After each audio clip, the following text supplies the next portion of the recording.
tardes y muchas gracias por estar aquí para escuchar estas reflexiones de un humilde filósofo sobre la filosofía de la acción. Este es un tema difícil para mí porque tiene muchas sutilezas que intentaré a lo largo de la charla desgranar, que podamos pensar sobre ello, que es una de las funciones de la filosofía, también remover por dentro a la persona para que pueda haber un dinamismo, un movimiento interior que produce sus frutos. Bien, como decía antes Dora, pues Nueva Acrópolis, yo hoy doy esta charla como componente y también profesor de filosofía de la Escuela de Filosofía Nueva Acrópolis, pero Nueva Acrópolis es un movimiento filosófico que abarca muchas cosas, entre otras, por ejemplo, el idealismo. Esto es una congregación, de alguna manera, una asociación, una manera de unir voluntades idealistas. Recuerdo, por ejemplo, hace unos meses que estaba escuchando un programa de radio, todos recordaréis el último terremoto que hubo en Turquía, y entonces unos compañeros míos del Grupo de Ecología en Acción, del Grupo GEA, que es una asociación también fundada y promovida y respaldada por Nueva Acrópolis como idealistas, pues se fueron para allá, se pagaron el viaje y se fueron a rescatar vidas, así, tal cual, sin ningún apoyo, sin ninguna ayuda de nadie. Y claro, luego a la vuelta pues les hicieron una entrevista en la radio, algunos de esos componentes, y recuerdo que el locutor pues estaba un poco alucinado, ¿no? De decir, ¿cómo es posible que haya gente que esté dispuesta a que le hagan una llamada de teléfono y le digan hay que irse a donde sea del mundo, y está preparada para dejarlo todo en ese momento, sin ninguna ayuda ni apoyo ni económico de ningún tipo, y coger y marcharse a salvar vidas? Eso decía el locutor, que no, para él era increíble.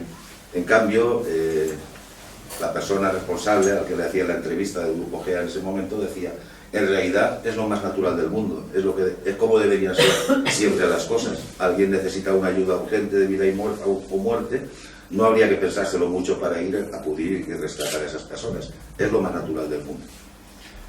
Desde ese punto de vista del idealismo, la acción en sí misma, actuar para tratar de mejorar el mundo, para tratar de ayudar, ya tiene una justificación en sí misma.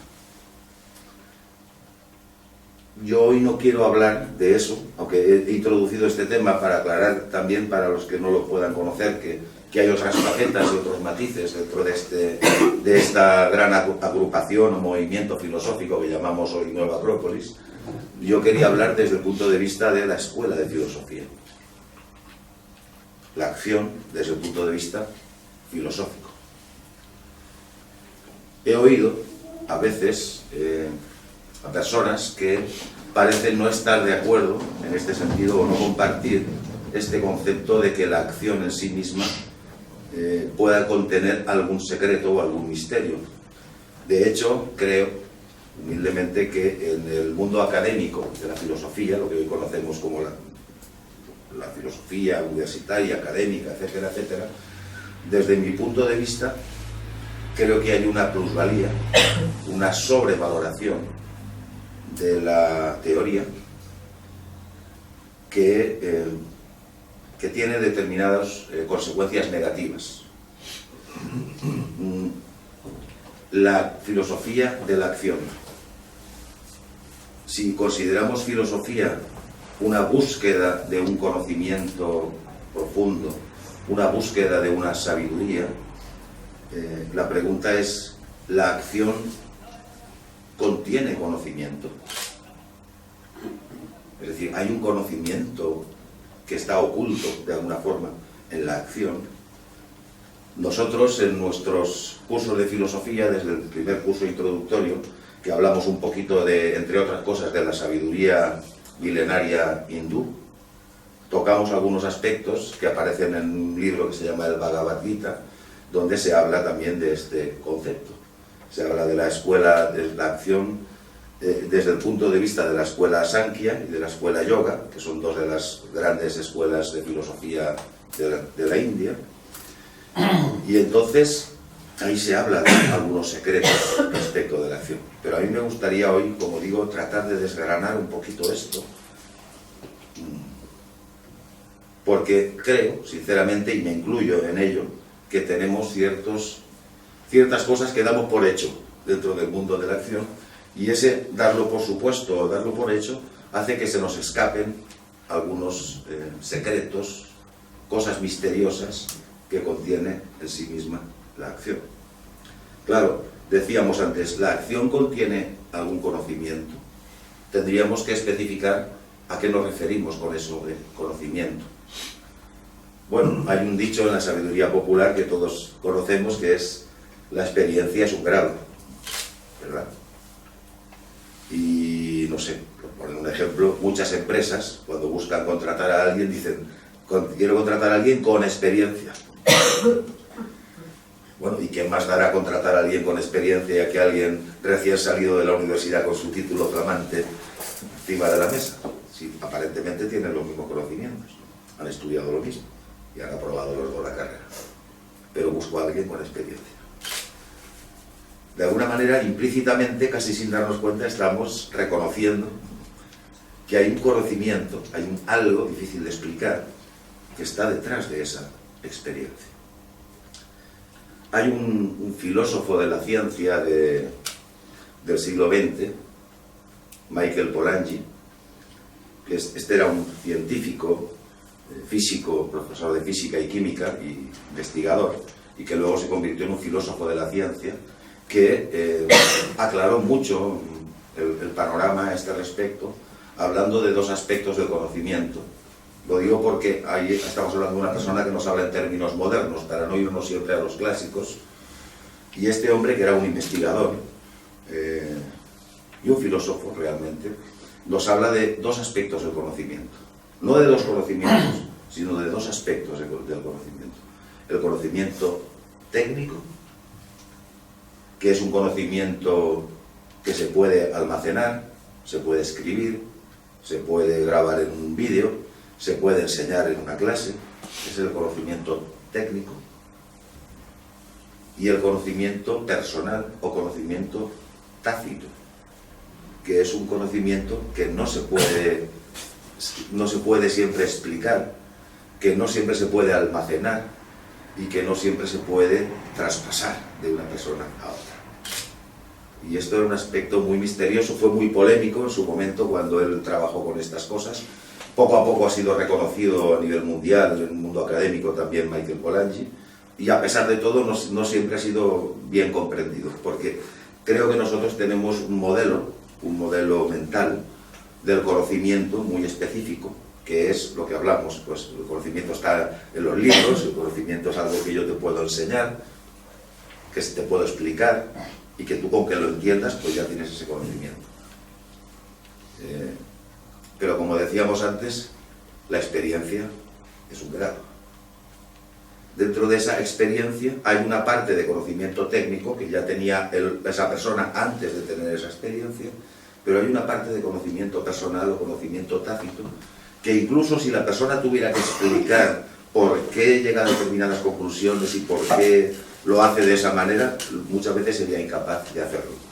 De la misma manera que si yo a alguien que sabe montar en bicicleta, supongo que aquí la mayoría habéis montado en bicicleta alguna vez, pero si yo os preguntara, cuando coges una curva, ¿en qué grado de inclinación respecto de la rueda y del firme del asfalto, cuál es el ángulo de inclinación exacto para girar esa curva? ¿Cuántos grados de presión ejecutas sobre el freno de la rueda trasera para que frene exactamente donde tú quieres que frene y coja la velocidad de la bicicleta que tú quieres coger? ¿Cuánto impulso exactamente hace falta? ¿Qué fórmula científica vamos a usar para pedalear de determinada manera? Y muchísimo más si le hiciera explicar a esa persona qué es el equilibrio. ¿Por qué tú te mantienes en equilibrio en una bicicleta y no te caes, y alguien que no sabe subir en bicicleta se cae? ¿Verdad que sería difícil explicar todos estos detalles? Simplemente lo hacemos. Bueno, Hay varios aspectos que yo querría tocar hoy. Como digo, estoy seguro que se van a quedar muchas cosas en el tintero y tampoco he querido hacer una charla así muy ordenada desde un punto de vista académico, sino más bien una reflexión en voz alta que espero, es mi esperanza, que nos sirva a todos para reflexionar también a posteriori sobre este tema de la filosofía de la acción. Vuelvo a repetir, ¿será que la acción contiene un conocimiento? Un conocimiento que yo no puedo conocer, salvo que yo me involucre en esa acción. Porque al fin y al cabo la experiencia de la que hablábamos, y decíamos la experiencia es un grado, ¿qué es la experiencia? Acción. La experiencia es una vivencia, y la vivencia a su vez viene de la acción. Como decía antes, si bien creo que es muy importante todo el aspecto intelectual, académico, etcétera, yo no le resto importancia, no creo que haya que ser simplones, creo que es importante ese aspecto. Creo que la sobrevaloración de ese aspecto, como decía antes, es algo que nos perjudica a los seres humanos, porque de alguna manera le quita importancia a la acción. Es como si la acción no, como ya lo entiendo aquí, pues ya no hace falta hacerlo. Y ese es otro de los aspectos que es importante y preocupante, y es el efecto espectador. Vivimos en un mundo donde somos muy espectadores. Entendemos muchas cosas en la cabeza que no hemos vivido. Y que tampoco queremos vivir, porque pensamos que ya las sabemos. Esto es algo que a lo largo de los años, cada vez más, a lo largo de mis años de filósofo, intento darle más importancia, y es el concepto de ignorancia filosófico, no el concepto de ignorancia cultural, que son dos aspectos diferentes, sino el concepto de ignorancia filosófico. Me he dado cuenta con el paso de los años, en mí y en muchas personas, que a los seres humanos nos da vergüenza, nos da miedo reconocer que no sabemos. Quizá porque nos educaron desde niños en el colegio como que el que no sabía, ignorancia cultural, que no filosófica, era un burro, era un tonto, etcétera, etcétera. Entonces nos da miedo, incluso para nosotros mismos, reconocer que no sabemos. Y insisto, no estoy hablando de la ignorancia cultural, que además tiene una solución bastante más fácil, sino de la ignorancia desde el punto de vista filosófico. Michael Polanyi, como os decía antes, que profundizó sobre este aspecto, nos diría que cuando tú quieres hacer algo y no puedes hacerlo, es porque te falta conocimiento. Habrá gente que diga, le falta voluntad, le falta no sé qué. Michael Polanyi diría que a esa persona le falta conocimiento personal sobre ese aspecto. Eso tiene que ver con la ignorancia filosófica. Es decir, yo quiero, por poner ejemplos así muy sencillos, ¿vale? Para que nadie se ofenda. Yo quiero ser más ordenado, o yo quiero ser más cortés, más amable con la gente, pero no lo consigo. Puede ser que yo quiera ser más amable con la gente, pero me dé cuenta de que no es así, que sin querer, pues, suelto exabruptos o digo cosas demasiado bruscas o lo que sea. A esa persona le falta un tipo de conocimiento. Si nos vamos mucho más atrás, por ejemplo, a Aristóteles en este sentido nos diría que algo que también parece muy de perogrullo, pero que es una gran verdad: se aprende haciendo. Se aprende haciendo. No dice se aprende estudiando, dice se aprende haciendo. Claro, yo puedo aprender una serie de datos estudiando, pero cuando hablamos de habilidades, desde montar en bicicleta hasta habilidades del alma, como podríamos hablar de la virtud, que ya estamos hablando de palabras mayores, pero que sigue siendo una habilidad, algo que se puede desarrollar, se puede entrenar, Aristóteles te diría, se aprende haciendo. Aquí hay un aspecto que también los seres humanos actualmente creo que es una deficiencia de nuestros sistemas educativos, y es el tema de la reflexión o del aprendizaje.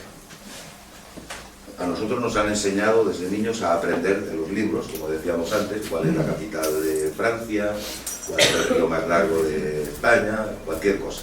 La fórmula química del la sal, pero hay una parte del aprendizaje en la que nosotros creo que somos todavía muy niños, que todavía nos falta mucho, y que se podría desarrollar, y es algo muy filosófico, es aprender de la experiencia.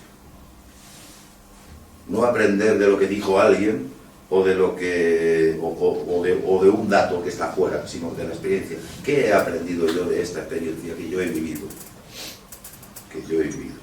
Es decir, en relación a la sabiduría de la que hablábamos antes, está la reflexión y la acción, como dos caras de una misma moneda, reflexión y acción. Es decir, yo reflexiono sobre lo que voy a hacer, por qué lo voy a hacer, qué quiero conseguir, pero luego tengo que pasar a la acción. Y aquí vamos otra vez a otro de las máximas populares, pero que también creo que es una gran verdad, del dicho al hecho hay un trecho. O sea que de lo que yo pienso hacer y cómo yo lo planifico a lo que sucederá, ahí van a pasar cosas. Pero luego viene, después de esa reflexión anterior a la acción y de la acción, viene un tercer elemento que es cómo recoger los frutos, que es la reflexión sobre lo que ha pasado, la reflexión sobre la acción. Y ahí, desgraciadamente, muchas veces es como si nosotros cultiváramos un huerto y cuando llega la hora de recoger los frutos, los vamos. Por eso pienso que los seres humanos nos cuesta mucho aprender. Aprender, no aprender datos, insisto, sino aprender de la vida, aprender a vivir, aprender a evolucionar, a ser mejores seres humanos. Eso nos cuesta mucho, porque esta rama de la educación, que sería la reflexión filosófica del aprendizaje sobre la acción, sobre la vivencia, lo que yo he vivido, es algo que parece que no tiene ninguna importancia. Yo al menos no estudié nunca ninguna asignatura que tuviera que ver con eso en mi época de estudios regulares. Si alguno lo hizo, que me lo diga, porque a lo mejor me equivoco, pero yo creo que no lo hay, cuando es algo muy importante. Claro, pasamos exámenes, ¿no?, sobre lo que dijo Pepito Pérez sobre la lombriz de tierra de no sé qué, biología, y así muchas cosas. Pero, ¿qué has aprendido tú de esta experiencia? Eso es difícil. De hecho, me doy cuenta que cuando yo mismo lo hago o le pregunto a alguien sobre este tema, se queda un poco en blanco, así como diciendo, uff, qué complicado es esto. Pero creo que son formas de acción. En realidad esa reflexión también es una forma de acción. Y es importante en este sentido, insisto, porque el filósofo, tradicionalmente, tanto los filósofos antiguos como los modernos, cada uno con mayor o menor acierto, buscan entender, comprender, abarcar la realidad, la totalidad de la realidad. Es cierto que en la filosofía podríamos dividirlo en dos grandes ramas, lo que podríamos llamar, así a la manera antigua o clásica, macrocosmos y microcosmos, ¿no? El universo, el mundo y el ser humano. Esto que estamos hablando hoy creo que tiene más relación con ese microcosmos, con ese ser humano. Y la acción como, insisto, elemento de conocimiento. Uno de los grandes enemigos para mí de ese elemento de conocimiento que está en la acción y que es como descubrir el mapa del tesoro, es lo que decía antes, ese efecto espectador o ese efecto de la suposición de que como yo ya entiendo de qué va esto, ya sé lo que es y por lo tanto no me interesa vivirlo. Es como si yo, qué sé, me leo una novela sobre alguien que ascendió al Everest y digo, yo ya sé lo que se siente al ascender al Everest, porque me leí una novela de un tipo que subió y me lo contó. Ese es el efecto espectador. Entonces yo ya no me interesa, porque ya lo sé. La pregunta es, si sabemos tanto, ¿no os parece que entre lo que hay aquí arriba de los seres humanos, lo que vosotros podéis observar, que aquí hay mucho más aquí arriba de lo que los seres humanos en general somos capaces de hacer? Parece que es una balanza que no está bien equilibrada. Aquí arriba hay todo el mundo, cualquiera que le preguntes, te vas al bar de enfrente y le preguntas a alguien y sobre fútbol, sobre cualquier cosa, yo te hago la selección de lo que sea, pero seguro que tú serías capaz de llevar eso a cabo. Cuando nos enfrentamos a la acción, de alguna manera nos enfrentamos a una realidad que dice, uff, del dicho al hecho hay un trecho. Pero, insisto, no, si hubiéramos recibido una educación de mayor calidad, no nos daría miedo, no nos daría el miedo que nos da el reconocer nuestra ignorancia. Reconocer nuestra ignorancia, desde el punto de vista filosófico, nos da la oportunidad de buscar eso que nos falta. Porque a lo mejor sí me interesa eso, pero como yo creo que ya lo sé, pues claro, no, sí que ¿para qué quiero algo que ya tengo? La pregunta es si lo tengo. O es algo que yo ignoro. La acción, en ese sentido, nos lleva a la vivencia. ¿Y qué es la vida? Sino una serie de vivencias. También es cierto, y aquí voy a hacer un pequeño repaso filosófico, que la acción tiene sus matices en ese sentido y no toda la acción me lleva a la vivencia deseada en ese sentido. Aristóteles, volviendo un poco atrás, nos hablaría de categorías de la acción, por poner un nombre, una serie de categorías, que la acción se divide a su vez en una serie de compartimentos, podríamos decir, ¿sí? Y nos habla de algo que tampoco es muy bien entendido en nuestro mundo, a mi parecer, que es, él nos habla de la teoría, de la práctica, de la teoría de la praxis y de la poiesis. Y voy a tratar de explicar.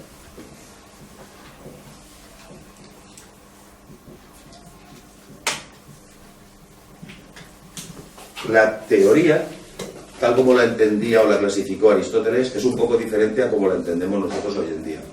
Nosotros entendemos como teoría algo intelectual.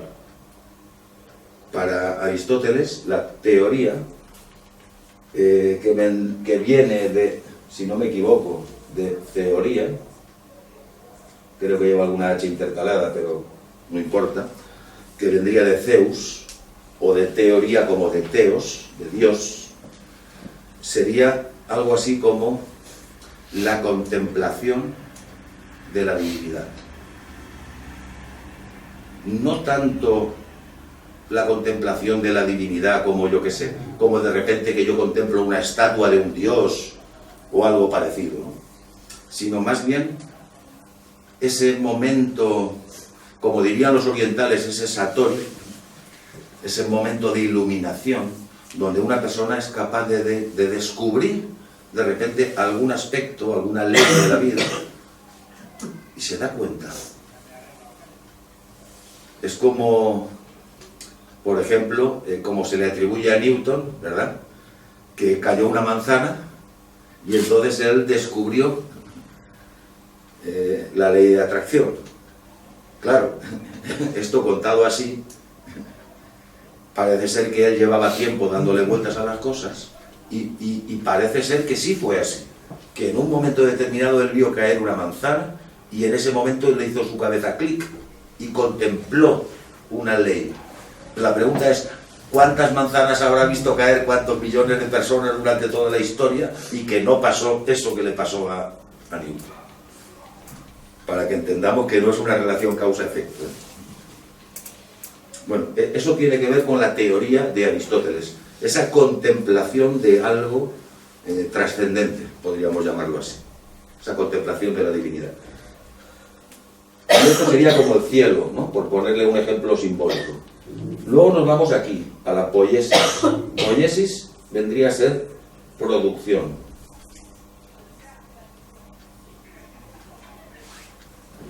Producción. Poiesis, producción. Aristóteles nos diría que nosotros, cuando hacemos, en realidad, la mayor parte de las acciones que hacemos los seres humanos están aquí. No están en la práctica, en la praxis, sino aquí. La producción, vamos a usar un término más castellano, español, la producción de Aristóteles es: yo hago algo para conseguir algo.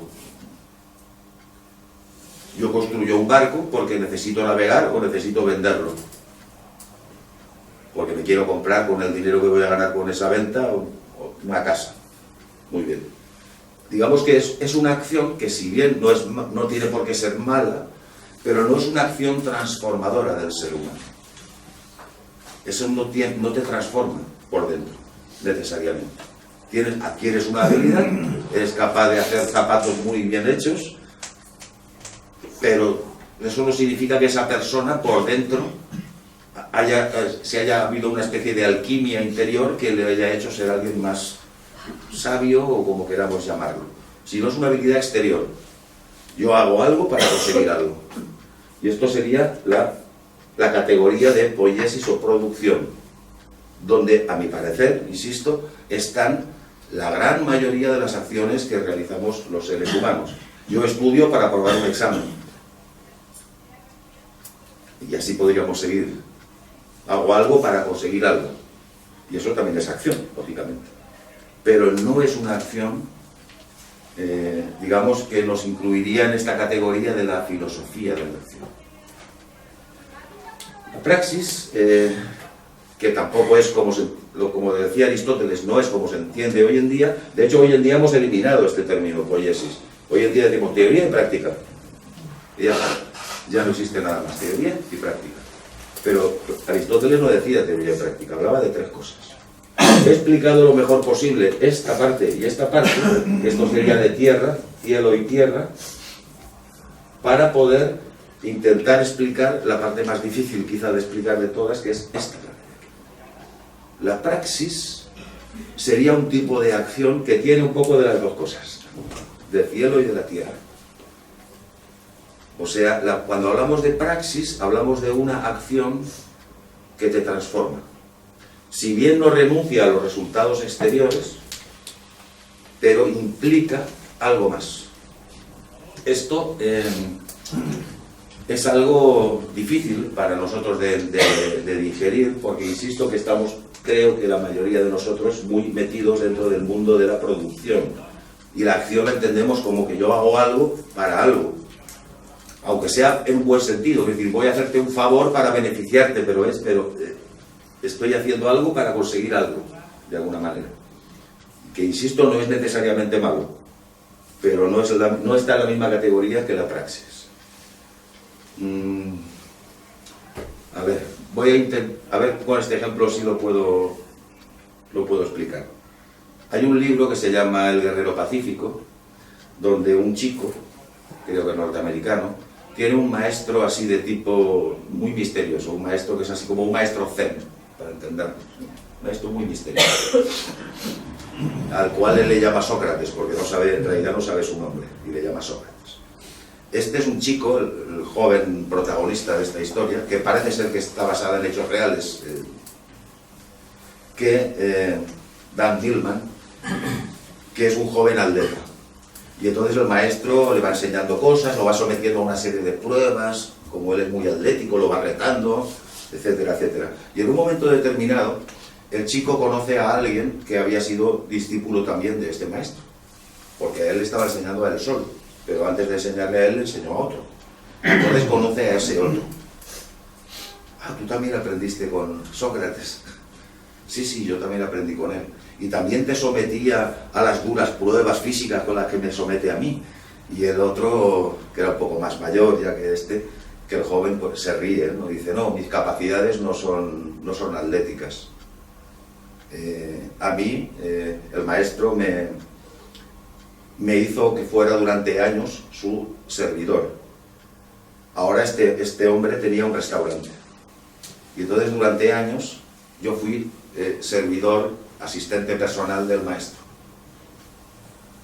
Y a mí me exigía muchísimo en esa dirección. Y entonces él mismo dice, es que cuando yo era un joven muy arrogante y muy egoísta. Y entonces el maestro me enseñó a servir. Aquí estaríamos hablando de esta categoría, ¿lo veis? Seguramente todo lo que hizo ese maestro para que ese joven que luego maduró dejara de ser tan egoísta y tan arrogante, seguro que lo sometió a un montón de prácticas, cuyo objetivo principal no era el resultado de esa práctica. O sea, si le enseñó a servir perfectamente bien una ensalada, su objetivo no era que ganara un concurso de cocina, sino que su carácter aprendiera a hacer las cosas de una manera más correcta, más humilde, menos soberbia y menos egoísta. Y aquí estamos hablando de este tipo de prácticas o de categoría de la acción, de una acción que, si bien no renuncia a un resultado externo, tiene una consecuencia sobre el carácter de la persona. De hecho, si no recuerdo mal, si no está mal mi información, creo que Platón en Occidente fue el primero en definir la educación como formación del carácter. Es decir, que para Platón la educación no era la adquisición de conocimientos, al menos no era el principal motivo, sino la formación del carácter. Cambia mucho, ¿eh? De hecho, en nuestro modelo actual, y actual y de hace muchísimo tiempo, la educación no es para la formación del carácter, sino para adquirir conocimientos. Pero no se forma el carácter de ninguna manera. Entonces, ¿veis este modelo de la praxis? Este modelo que tenemos aquí, intermedio, por decirlo así, tendría que ver con los dos mundos, con el mundo celeste y también con el mundo terrestre. ¿Será que los seres humanos necesitamos confrontarnos con la realidad física? Porque esta es otra cuestión, ¿no? Cuando hablamos de conocimiento, de una sabiduría, no hablo de una sabiduría divina, hablemos de una sabiduría humana. ¿Cuántas veces nosotros tenemos fantasías sobre las cosas y pensamos que sabemos más de lo que sabemos? Y cuando nos confrontamos con la realidad que es muy tozuda, muy cabezota, nos dice, es como que esta llave no abre, y uno se cabrea. No, es que esta llave no abre, hay que arreglarla, no, la llave y la cerradura no abre la puerta. Si no abre la puerta es que no está bien. No le echemos la culpa a Dios, ni a la vida, ni a la injusticia, ni a nadie, es que algo te falta. A lo mejor hasta entra dentro de la cerradura, tienes bastantes elementos, pero algo te falta. Algo te falta para que gire la cerradura. Ese conocimiento personal o tácito del que hablábamos antes, atribuido a Michael Polanyi, de que él decía, si no puedes hacer algo es porque no sabes. Pero no porque te falten datos, sino a lo mejor es algo que te falta en la conciencia. Yo creo entonces que el ser humano, la sabiduría, siempre es algo difícil de definir. Creo que fue Maxwell, el filósofo humanista, el que decía algo así como que la sabiduría es la quinta esencia del conocimiento. O sea, es como cuando haces un destilado y al final caen unas gotitas de esencia, pues la sabiduría es algo así. De todo el conocimiento que tenemos, hay una quinta esencia que sería lo que se convertiría en sabiduría, en nosotros, en los seres humanos. De esa sabiduría de la que hablamos, quizás nosotros necesitamos confrontarnos con la realidad con sus dificultades, para que en medio de esa lucha entre lo que tenemos en la cabeza, lo que nosotros queremos saber o queremos saber, necesitamos confrontarnos con esa realidad para finalmente adquirir una experiencia de vida. Y en esa experiencia, eso es un grado que decíamos antes. Digo esto porque es mi ilusión esta tarde, en la medida que pueda, remover también nuestras mentes y nuestras conciencias para darle más valor a la acción del que normalmente se les suele dar. Insisto que lo académico, lo teórico, lo razonable, todo eso, yo le doy mucho valor, pero no le doy un valor total. Eso solamente me puede mostrar una parte de la realidad, no me puede mostrar la realidad completa. Necesito involucrarme, como filósofo estoy hablando ahora, para conocer la realidad necesito involucrarme en la acción. Es como, imaginaos, yo podría ahora mismo estar una hora hablándoos de cómo se vence un miedo. Yo tengo muchos estudios al respecto y podría ahora mismo explicaros cómo funciona eso, cómo se enfrenta uno, tal. Pero la verdad es que luego necesitaremos nosotros enfrentarnos al miedo, fuera del aula, fuera de la teoría, Y entonces a lo mejor comprendemos lo que se explicó sobre el miedo, pero con un matiz mucho más profundo, algo que nos faltaba antes de la acción. O sea, si usted quiere vencer un miedo, entérese de cómo se vence un miedo, pero luego venza algún miedo, porque si no, no sabrá. Aunque usted crea que sabe sobre el miedo, no sabe. Solamente cree saber, pero no sabe. Para saber hay que actuar. Y esto es, creo que, importante. Finalmente, porque tampoco quiero, aunque podríamos estar hablando mucho tiempo sobre la acción, quería mostraros otro panorama, otra cosa que creo que es importante de la acción. Esto que voy a tratar de explicar ahora tiene que ver con un autor moderno, también del siglo XX, que se llama Steve Covey, que escribió un libro muy famoso que se llama Los 7 hábitos de la gente altamente efectiva. Y entonces él, en el primer hábito, habla de la proactividad. La proactividad, frente a lo que podríamos pensar así en una primera instancia, no se trata de actividad así a lo loco.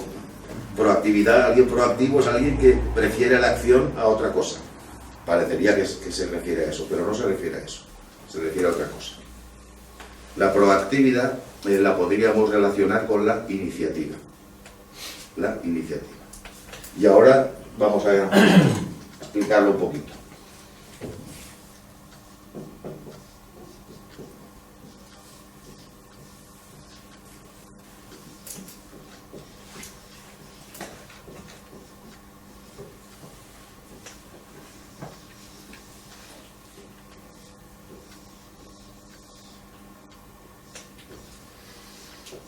O sea, ¿cuántas de nuestras acciones no son simplemente reacciones? Porque, como dice, aludiendo a ese libro del Bhagavad Gita que hablábamos ante la antigua sabiduría hindú, nos dice, el universo está en acción, no se puede no actuar, todo el universo está en acción.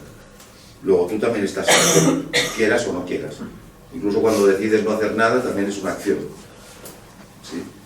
Pero Steve Covey se plantea esta cuestión, habla de las personas reactivas. Las personas reactivas. Y entonces él dice que para las personas reactivas, entre las cuales me incluyo en alto porcentaje, el estímulo y la respuesta es algo predecible, por decirlo así. Es decir, es algo como automático, estamos condicionados. Aparece un estímulo, aparentemente hay una acción. Bueno, de hecho la hay, pero ¿es una acción humana, voluntaria o es algo mecánico? Ella me insulta, yo me enfado. Estímulo-respuesta. No puede ser de otra manera. A esto él le llama el ser reactivo. O sea, reacciono frente a las cosas. Estamos hablando de la iniciativa frente a la inercia. Para explicar la inercia, podríamos decir con una bola de billar, por ejemplo. La inercia tiene dos aspectos, en quietud o en movimiento. Una bola de billar está en la mesa de billar y si nadie la toca está quieta. Ahí está. No se mueve. Eso es inercia. Es más fácil de comprender. Ahora, yo le doy con el taco a la bola y la bola empieza un recorrido. Pero ese recorrido que empieza la bola también es inercia, porque es un recorrido mecánico del cual la bola no puede escapar. Ya está predeterminado. De hecho, se sabe a dónde va a llegar y se puede predecir el futuro perfectamente. Eso también es inercia. Inercia en acción. A esa inercia en acción o mecanicidad es a la que se refiere Steve Covey cuando habla de las personas reactivas. Por contra, luego él habla de las personas proactivas, o la proactividad. Y entonces él diría que entre el estímulo y la respuesta,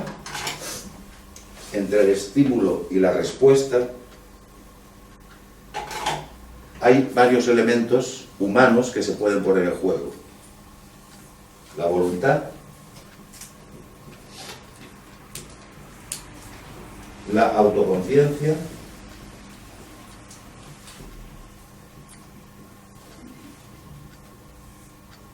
la imaginación,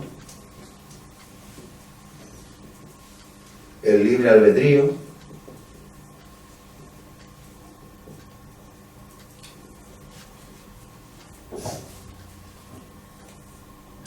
la ética o moral. Todo esto son elementos humanos que pueden hacer que esto no sea así. O sea que yo, lo que dice Steve Covey es, yo puedo elegir mi respuesta. Y esto es muy importante para los seres humanos, porque la libertad, para la filosofía de todos los tiempos, es algo muy importante, que nos dignifica como seres humanos.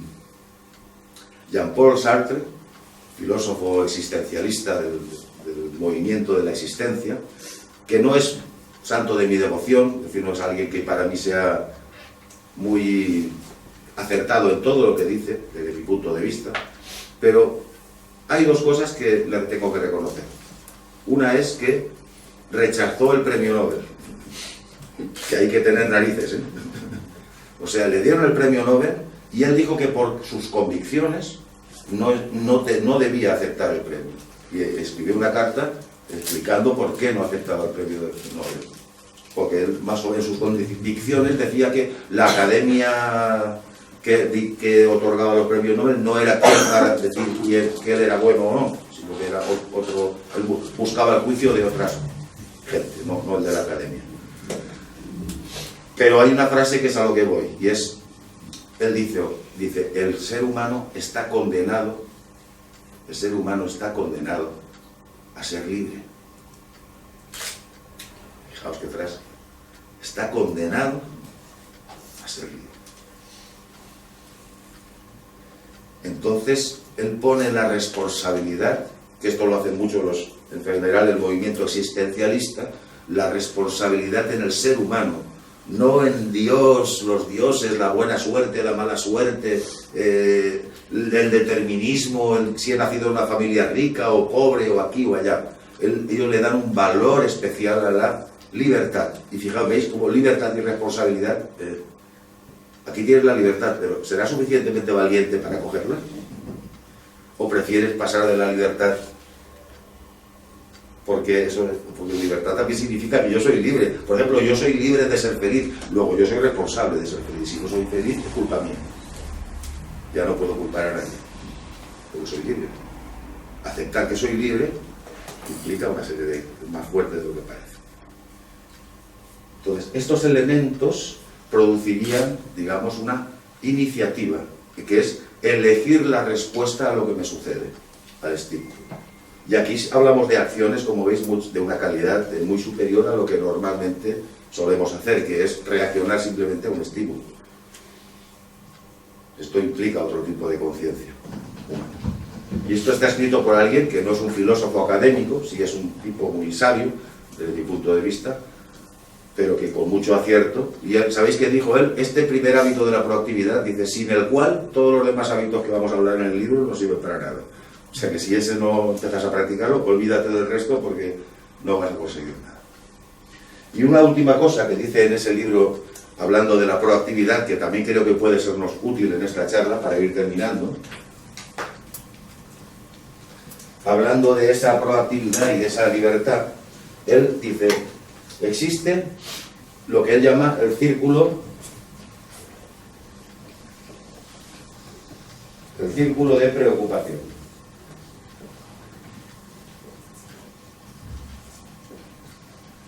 Este es el círculo de preocupación, nuestras preocupaciones, ¿sí?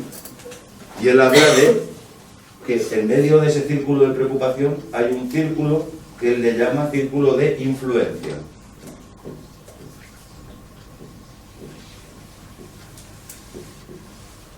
¿Lo veis?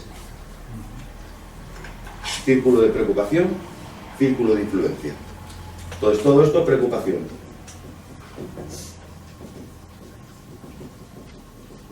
Entonces, lo que nos viene a decir Steve Covey en ese sentido es que el círculo de preocupación a todos nos gustaría que se hiciera más pequeño.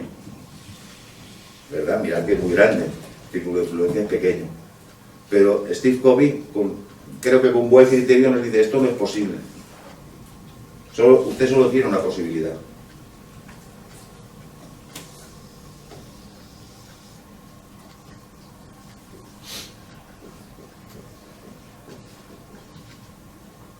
Fijaos que aquí el círculo de preocupación presiona sobre el círculo de influencia. Esto es lo que pasa en las personas reactivas que decíamos antes. Él dice, la única posibilidad que usted tiene, si quiere reducir su círculo de preocupación,